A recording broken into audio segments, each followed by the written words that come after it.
अस्सलाम वालेकुम, welcome to another video of ownership review series. आज हम आपके लिए 2001 मॉडल सिविक का रिव्यू लेके आए हैं और हमारे साथ आज कुमैल भाई हैं। इसका थोड़ा सा बैकग्राउंड में बताता चलूँ। होंडा सिविक का ये 6th जनरेशन है। ये 6th जनरेशन 1995 से ऑनवर्ड मेरे ख्याल इसको कंटिन्यू किया था होंडा ने। 2000 ये 1998 से 1996 से लेके और 2001 के कुछ मंथ्स तक पाकिस्तान में, लेकिन एक साल पहले इंटरनेशनल मार्केट में इसको लॉन्च कर दिया गया। एग्जैक्टली ठीक है। अच्छा, तो ये बताएं कि ये गाड़ी आपने कितने की परचेज की है, उस वक्त प्राइस क्या थी और कितनी देर आप ऑन करते हो? हम लोगों को इसको मेरा ख्याल है कि हम लोगों को 1.5 साल होने वाला है कंप्लीट, और हम लोगों ने ली थी 10 लाख रुपए की, और उस टाइम पे इसमें इतने ज़्यादा मॉडिफिकेशंस नहीं थे जो हम लोगों ने लेके बाद में किए। और ऑब्वियसली लोग सोचेंगे कि इतनी महंगी किस लिए ली थी ये गाड़ी। पहली बात, फर्स्ट ओनर है इसकी अभी तक ओरिजिनल कीज़ और बुक एज इट इज़ है, और ये गाड़ी टोटल जेन्युइन है। ठीक है, कोई एक पीस का टच नहीं है। अच्छा, इसमें थोड़ा सा बताएं कि इसमें कौन कौन से वेरिएंट आते थे? ये मेरे ख्याल फेसलिफ्ट था क्योंकि 2001 में डिसकंटिन्यू कर दी थी और नई जनरेशन आ गई। इसके अंदर 96 से जब आना शुरू हुआ था तो 96 और 99 तक एक शेप आई थी, और उसके बाद 99 के एंड के ऊपर शेप चेंज हुई थी, जो ये वाली 2000 वाली थी, EK9 जो कहलाती है। EK9। और उसके अंदर ये था कि जो 2001 में आई है, 2001 में बहुत लिमिटेड कार्स उन्होंने लॉन्च की थी, और ये है कि T16Y1 इस गाड़ी के अंदर आया था। अच्छा, तो ये फेरियो भी मैंने देखा इसकी। तो ये VTI ओरियल फेरियो है जिसके अंदर सनरूफ और जो इसकी सीट्स हैं वो लेदर में थी। अच्छा, ये जेन्युइन लेदर में? जी बिल्कुल, ये जेन्युइन लेदर में। अच्छा, ठीक हो। अच्छा कुमैल भाई, आप थोड़ा सा इस गाड़ी का मतलब जो बेसिक इसमें जो फीचर्स और फ्रिल्स आती हैं आप थोड़ी सी वो बताएंगे इसमें? अच्छा, ऐसे है कि जो अगर मैं इसको स्टॉक गाड़ी से कंपेयर करूं, क्योंकि obviously it's a project car, तो जो स्टॉक गाड़ी है उसकी अगर हम इंजन की बात करें तो उसका इंजन है 129 HP। इसका इस वक्त इंजन 135 प्लस है, विदाउट नॉस या विदाउट नैप ट्यून। ये गाड़ी नैप ट्यून हुई है, इसके डबल मैप के ऊपर चल रही है फिलहाल, ये स्टॉक मैप के ऊपर है। इसके अंदर ओवर साइज पिस्टन डले हुए हैं। इसके अंदर जो मोबिल ऑयल डल रहा है वो स्टिल जो जेन्युइन गाड़ी के अंदर डलता है 530, जो कि ऑब्वियसली अमेजिंग सा फैक्टर है, वरना लोग इसको इस वक्त तक 20-50 पे चल रही है। एग्जैक्टली 20-50 पे चल रही होती है। ठीक है। अच्छा, तो ये बताएंगे वैसे ये बड़ा ही रेलिवेंट सा क्वेश्चन है, इसकी फ्यूल एवरेज तो आपके लिए कोई मायने नहीं रखती, लेकिन हमारी जो ऑडियंस है वो सुनना चाहती है कि इसकी फ्यूल एवरेज क्या देती है। अच्छा, जो मैं आपको सही बात बताऊं तो लोग बहुत ज़्यादा सरप्राइज होते हैं बात सुन के कि ये गाड़ियां जितनी मर्जी आप मॉडिफाई करवाएं, अगर वो प्रॉपरली सेटअप मेंटेन हुआ है और वो स्टेबल सेटअप है तो वो आपको एवरेज उतनी ही देगा। इस वक्त ये गाड़ी विद इन द सिटी 13.5 कर रही है, और लॉन्ग के ऊपर 14.5 बिल्कुल कोई मसला नहीं है। 120 से 130 के दरमियान में अगर 100 पे रखेंगे तो और ज़्यादा देगी, और जिस टाइम पे आप इसको परफॉर्मेंस पे लेके जाएं तो ऑब्वियसली बात है परफॉर्मेंस देगी। VTEC इंजन की जो सबसे अच्छी क्वालिटी थी वो थी ही यही कि जब तक उसका VTEC पुल ओवर नहीं आता गाड़ी इतनी ज़्यादा इकोनॉमी में चलती है। एग्जैक्टली, ठीक है। अच्छा, तो उसके अलावा इसमें जो मॉडिफिकेशन मैं देख रहा हूँ, आपने बहुत सारी इंटीरियर में भी मॉडिफिकेशंस हुई हैं, और गाड़ी एक्सटीरियर की लुक बड़ी चेंज है, उसमें फॉग लैंप्स लगे हैं, गाड़ी कैम्बर हुई है exactly. और कॉयल ओवर्स और इस तरह की। तो एडिशनल आपने कौन कौन सी इसमें चीज़ें ऐड की हैं, और उनकी कोई अगर आप प्राइस बताना चाहें तो लाजमी। ठीक है। अच्छा, ऐसे है कि अगर हम लोग सस्पेंशन देखें तो सस्पेंशन के अंदर ये 4-वे कॉइल ओवर है, 3 कॉइल ओवर डले हुए हैं इसके अंदर। उसके बाद जो बाकी सारी की सारी सस्पेंशन है जो देसी ज़बान में चिमटे और ये चीज़ें कहलाती हैं, यानी हम अगर इंग्लिश में कहें तो वो लोअर आर्म कंट्रोल और ये चीज़ें कहलाती हैं, ये सारी स्कंक 2 की डली हुई है। अगर आप कॉइल ओवर्स नए लेने के लिए जाएँ तो पहली बात ये कि पाकिस्तान के अंदर वो आपको इम्पोर्ट करवाने पड़ेंगे, और अगर आपने काबली या लाहौर में जिस तरीके से यूज़ पार्ट्स मिलते हैं, अगर आप वो लेंगे तो आपको इसका कॉइल ओवर्स का सेट 25 to 30 के दरमियान में मिलेगा। और जो लोअर आर्म कंट्रोल है इसकी भी जो प्राइसेस हैं वो ऑलमोस्ट ऐसी हैं कि वो आपको मिलेगी जो बाकी सारी की सारी इसकी सस्पेंशन है कैमरा किट समेत अबाउट 12 to 13,000। ठीक है। और इसमें इंजन में मैं देख रहा था कोई आपने उसमें इनटेक वगैरह चेंज करवाए हैं? एग्जैक्टली, अगर हम लोग यानी सिर्फ फिजिकली ऊपर से देखें तो इसके अंदर HKS के एग्जॉस्ट डला हुआ है 4x1, समोटा एयर इनटेक डला हुआ है। इसके अंदर NGK की ओरिजिनल स्पार्क प्लग वायर्स डली हुई है, और इसी तरीके से टॉमी आई का इसके अंदर ओरिजिनल फ्यूल पम्प वो फ्यूल प्रेशर रेगुलेटर FPR जिसको कहते हैं वो डला हुआ है।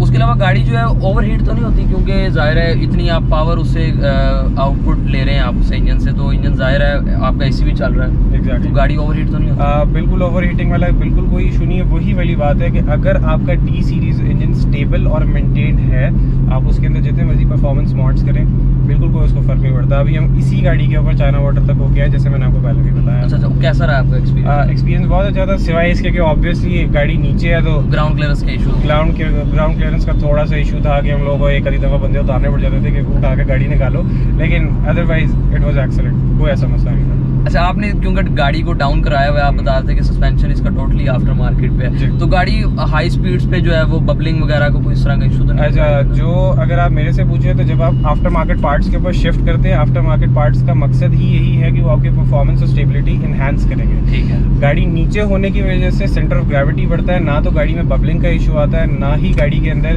किसी किस्म के कंट्रोल का इशू आता है। ये गाड़ी अपना मीटर डाउन करती है, इसका कोई इशू नहीं है, ज़रा सी बबलिंग या वाइब्रेशन किसी किस्म की गाड़ी के अंदर बिल्कुल भी नहीं है। अच्छा, मैं देख रहा हूँ मीटर भी इसका जो है वो 190 पे लॉक है, लेकिन मेरे ख्याल पाकिस्तानी तो यकीनन 190 पे लॉक नहीं होगा, ये जापानीज कोई वेरिएंट आया शायद। जी बिल्कुल, ये जो है जो ये वाले जो डला हुआ है मीटर, ये डला हुआ है CRX। कुमैल भाई, गाड़ी के जो बेसिक फीचर्स हैं जो गाड़ी आपको स्टॉक में आपको मिलते हैं, वो ज़रा बता देंगे कौन कौन से? अच्छा, ऐसे है कि एक अगर आप इंटीरियर में देखें तो इंटीरियर में एक तो ये कि इसका सिंपल स्टीयरिंग आता है, और हम लोगों ने इसका ABS जो जापानीज वर्जन वाला होता है वो लगाया हुआ है, और ABS और जो एयर बैग है वो ऑपरेटेड है। दूसरा जो इसके अंदर स्पीकर्स आते हैं, स्पीकर्स फ्रंट के ऊपर 2 आते हैं और वो कंपोनेंट्स नहीं होते, इसका साउंड सिस्टम सारा चेंज हुआ है। वोल्ट स्टेबलाइजर्स और एम्प और वूफर के साथ जो आगे लगे हैं वो कंपोनेंट्स हैं, और सारी चीज़ें ब्रांडेड हैं।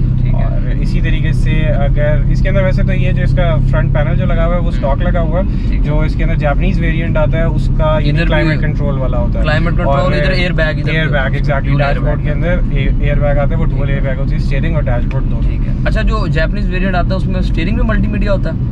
नहीं, स्टीयरिंग यही वाला है, ये जापानीज का ही लगा हुआ है। ठीक है। 4 विंडोज जो हैं वो ऑटोमेटिक हैं? 4 विंडोज ऑटोमेटिक हैं। ठीक है। इमोबिलाइजर तो उसको आता ही नहीं था? इमोबिलाइजर नहीं होगा इसमें? नहीं आता था। और दूसरा गाड़ी के अंदर हम लोगों ने साउंड डैम्प करवाई हुई है, फ्रॉम फ्लोर टू डोर सारी की सारी गाड़ी साउंड डैम्प हुई हुई है, उससे बहुत ज़्यादा इफेक्ट पड़ता है। एक तो ये कि आपका क्लोज रूम हो जाता है, बाहर की जो नॉइस है वो काफ़ी रिड्यूस हो जाती है। इसी तरीके से ये है कि अगर आप कुछ लोग तो गाड़ी के खड़के का भी कहते हैं, वैसे फैक्टर है क्योंकि ऑब्वियस ही बात है पुरानी गाड़ी होती है तो कोई ऐसा वो नहीं है, लेकिन जब आप एक दफ़ा इसको साउंड डैम्प करवाओ तो उसके ऊपर बहुत ज़्यादा इफेक्ट पड़ता है। अच्छा, डैम्प आपने जो है साउंड डैम्पिंग इसकी 3M की करवाई है, तो कोई आइडिया है कि आप कॉस्ट की? उसकी ये जो साउंड डैम्प होती है ऑलमोस्ट अगर बहुत कम भी हो तो 18,000 और मैक्सिमम 25,000 तक की होती है। ठीक है, वो मेरे ख्याल फ्लोरिंग के साथ। अच्छा, उसके अलावा इस गाड़ी की जाहिर है आप इतनी इंजन से आप आउटपुट ले रहे हैं तो ब्रेक्स भी आपकी उस कैलिपर की होनी है? एग्जैक्टली, जो इसकी ब्रेक्स हैं वो 4 व्हील, इसके अंदर डिस्क ब्रेक लगी हुई है। स्टॉक ही है? वो स्टॉक ही है, लेकिन ऑब्वियस ही बात है जो इसके अंदर 2000 मॉडल आया है, ये 98 मॉडल आया, वो 4 व्हील वो डिस्क ब्रेक नहीं था, ये 4 व्हील डिस्क ब्रेक है और अल्हम्दुलिल्लाह ब्रेक सही है इसकी। अच्छा, इसकी अब थोड़े से हम ड्रैग जो फिगर्स हैं इसके, जो टाइम के या ये क्वार्टर माइल के, कुछ आपको आइडिया है? इसकी फ़िलहाल जो ट्रैप स्पीड है वो 145 है क्वार्टर माइल के अंदर, 400 मीटर्स। टाइम कभी मैंने ऐसा नोट नहीं किया। और बाकी है कभी किसी सिविक एक्स का 1.8 ग्रैंडी का तमाशा बनाना हो तो कोई मसला नहीं। अच्छा, मतलब आप ये कहना चाह रहे हैं कि गाड़ी 145 स्पीड गेन करती है 400 मीटर के अंदर, इसको क्वार्टर माइल कहते हैं? एग्जैक्टली। ठीक हो गया। इसका व्यूअर्स हम आपको इधर 0 to 100 भी करके दिखाएंगे।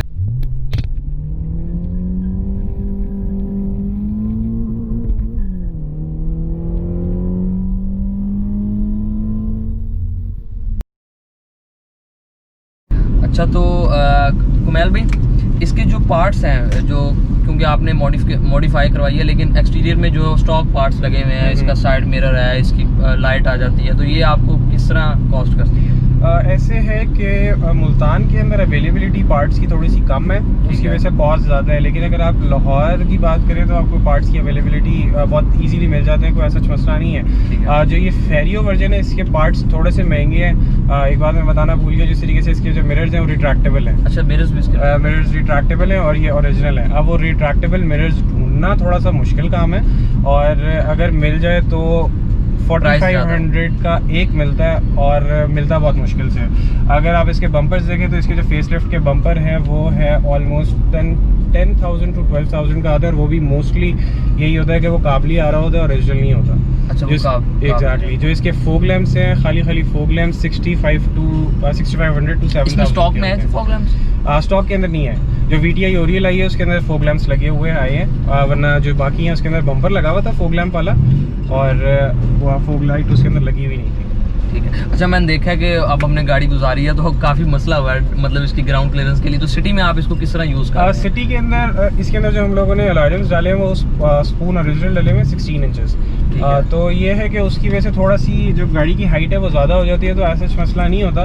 लेकिन जाहिर सी बात है, बंदे ने इतने शौक से गाड़ी रखी होती है तो वो एहतियात करते हैं। उसको पता होता है कि मैंने किस रूट पे जाना है, किस रोड पे। ऐसे है कि हम लोगों को मुल्तान में हर खड्डा और हर स्पीड ब्रेकर इसी वजह से याद है। अच्छा, तो ये जो अलॉय रिम लगे हैं, इसकी टायर की प्रोफाइल क्या है? इसकी टायर की प्रोफाइल है 195/45, जो जीरो प्रोफाइल टायर है वो लगा हुआ है। टायर किस कंपनी का लगा हुआ है? टायर इसके अंदर लगा हुआ है आई थिंक डनलॉप का। क्योंकि आपको पता है केम्बर की वजह से अभी हम लोग होके जो है या चाइना वाटर से, तो केम्बर की वजह से थोड़ा सा उसका इशू होता है, तो हम लोग को फ्रीक्वेंटली टायर्स चेंज करवाना। ये वेयर एंड टियर ज्यादा होती है, इतनी माइलेज कम कर देते हैं, क्योंकि ज़ाहिर है आपका एक कॉर्नर के पे अलाइनमेंट भी आउट कर देती होगी। अलाइनमेंट नहीं आउट करती, क्योंकि सारी की या तो ये हो ना कि आपने कोई जुगाड़ू काम करवाया हुआ, फिर अलाइनमेंट है। जब आपकी सारी की सारी सस्पेंशन प्रॉपर चेंज हुई है तो उसके अंदर बिल्कुल कोई इशू नहीं होता, आपकी गाड़ी 100% स्टेबल होगी। उल्टा जो आपकी स्टॉक गाड़ी आती है उससे ज़्यादा स्टेबल होगी, उससे ज़्यादा। आप इसको 160 170 के ऊपर अगर आप किसी कर्व के ऊपर टर्न कर रहे हैं तो आपको ये टेंशन नहीं होगी कि आपकी गाड़ी पीछे से स्लिप कर जाएगी। ठीक है। अच्छा, तो ये गाड़ी अगर आप करंट पोजीशन में इसको सेल करना चाहें तो ये कितने की गाड़ी निकलती है? यार मैं सही बात बताऊं तो मैं आपको कोई पैसे नहीं बताना चाहता, क्योंकि लोग आके हम लोगों को ऑफर दे रहे होते। और एक दफ़ा अगर मैं पहली बात अगर आप कोई चीज़ बेचना नहीं चाहते तो आप तो रेट नहीं, मैं एक रफ रेट बता रहा हूँ कि जो इस स्पेसिफिकेशन की गाड़ी मार्केट में आपको कितने की मिलनी चाहिए। अच्छा, इस स्पेसिफिकेशन की गाड़ी पहली बात बहुत ज़्यादा रेयर हो जाएगी। जो मैं अगर आपको करंट बात बताऊँ तो मुझे 2 दिन पहले 12 लाख रुपए गाड़ी का रेट लगा और हम लोगों ने गाड़ी नहीं सेल करनी। इस तरीके से हम जहाँ जाके गाड़ी खड़ी करते हैं वो रेट लगाने लग जाते हैं, लोग रेट लगा रहे होते हैं कि जी इतने की देते और इतने की देते, तो बेचनी बिल्कुल भी नहीं है, ये 12 लाख की भी नहीं बेचनी।